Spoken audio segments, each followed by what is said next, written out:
এই মা, এই আবার এমন করছি কেন?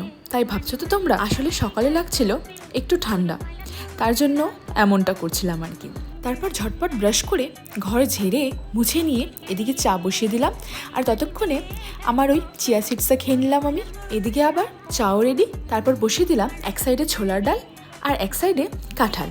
আজ করব ছোলার ডাল দিয়ে কাঁঠাল। এদিকে আবার ঝটপট করে মিষ্টি কুমড়োর আলুটা কেটে নিয়ে চা খেয়ে বসিয়ে দিলাম, কারণ সকালে আজ পরোটার সাথে ওটাই করব। আর দেখো এদিকে আমার কাঁঠালটাও আস্তে আস্তে হচ্ছে।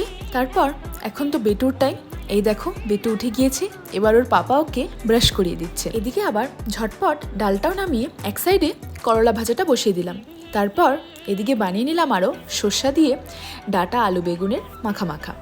তারপর ঝটপট বরের টিফিনটুকু প্যাক করে দিয়ে সবাই মিলে তাড়াতাড়ি নাস্তাটুকু ফিনিশ করে নিলাম। এমনই গেল সকালটা। ভিডিওটা ভালো লাগলে লাইক, শেয়ার অ্যান্ড সাবস্ক্রাইব করে দিও।